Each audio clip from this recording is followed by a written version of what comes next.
wabarakatuh. Perkenalkan, nama saya Salsabila, NIM 21188201041.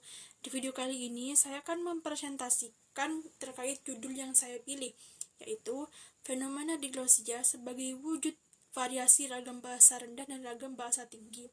Sebelum saya mempresentasikan judul yang saya pilih, terlebih dahulu saya akan menjelaskan sedikit tentang sosiolinguistik. Apa sih sosiolinguistik itu? Sosiolinguistik berasal dari kata sosio dan linguistik. Sosio mengandung makna masyarakat yang mencakup struktur, sistem, adat, dan kebudayaan. Sedangkan linguistik bermakna ilmu tentang bahasa. Jadi dapat diartikan sosiolinguistik adalah ilmu yang mempelajari tentang bahasa dilihat dari penggunaannya di masyarakat. Sosiolinguistik sendiri merupakan cabang linguistik yang mengkaji hubungan antara bahasa dan masyarakat penuturnya. Sosiolinguistik merupakan kajian konseptual terhadap variasi penggunaan bahasa masyarakat di dalam sebuah komunikasi yang alami. Selanjutnya, saya akan menjelaskan apa sih diglosia itu. Diglosia adalah fenomena penggunaan ragam bahasa yang dipilih sesuai dengan dua ragam bahasa, yaitu ragam bahasa tinggi dan ragam bahasa rendah yang memiliki peranannya masing-masing. Ragam bahasa tinggi digunakan pada situasi resmi, seperti pada lingkup pemerintahan dan pendidikan.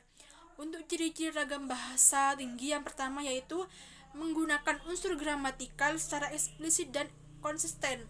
Yang kedua, menggunakan imbuhan yang lengkap. Yang ketiga, menggunakan kata baku. Yang keempat, menggunakan kata resmi. Dan yang terakhir, menggunakan EYD atau ejaan yang disempurnakan. Sedangkan ragam bahasa rendah digunakan pada situasi tidak resmi, seperti percakapan dengan teman sebaya. Ciri-ciri ragam bahasa tidak resmi, yang pertama, tidak menggunakan bahasa resmi. Yang kedua, tidak menggunakan kata baku. Yang terakhir, tidak terlalu memperhatikan EYD atau ejaan yang disempurnakan. Perhatikan contoh berikut. Dalam percakapan antara guru dan murid menggunakan bahasa Indonesia nasional dalam situasi pembelajaran formal. Karena situasi tersebut dalam ranah formal bukan informal. Selanjutnya, saya akan memberikan contoh ragam bahasa rendah. Perhatikan contoh berikut. Penutur pada percakapan tersebut menggunakan dua bahasa, yaitu bahasa Indonesia dan bahasa Inggris. Penggunaan kata bahasa Inggris, Babs merupakan prestis yang menganggap bahasa Inggris lebih bergengsi dibandingkan dengan bahasa Indonesia. Ragam bahasa resmi atau tidak resmi ditentukan oleh tingkat keformalan bahasa yang digunakan.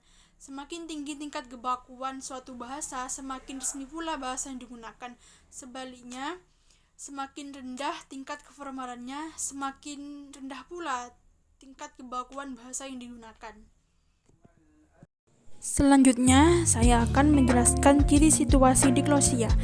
Situasi diglosia dapat disaksikan di dalam masyarakat bahasa jika dua ragam pokok bahasa masing-masing mungkin memiliki berjenis subragam lagi dipakai secara berdampingan untuk fungsi kemasyarakatan yang berbeda-beda.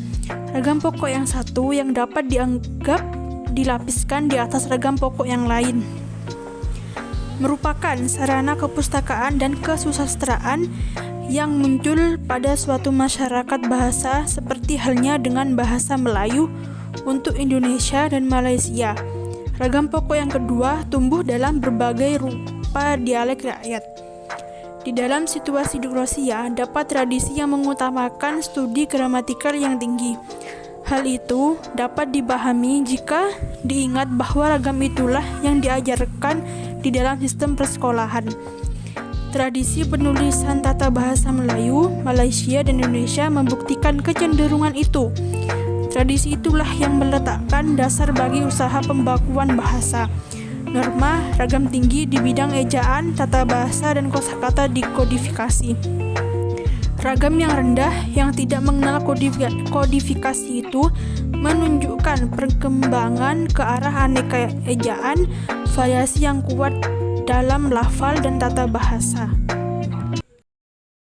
Maka dari itu, kesimpulannya adalah diglosia adalah fenomena penggunaan ragam bahasa yang dipilih sesuai dengan dua ragam bahasa, yaitu ragam bahasa tinggi dan ragam bahasa rendah yang memiliki peranannya masing-masing. Ragam bahasa tinggi digunakan pada situasi resmi, sedangkan ragam bahasa rendah digunakan pada situasi tidak resmi. Sekian dari saya, mohon maaf apabila ada salah kata. Wassalamualaikum warahmatullahi wabarakatuh.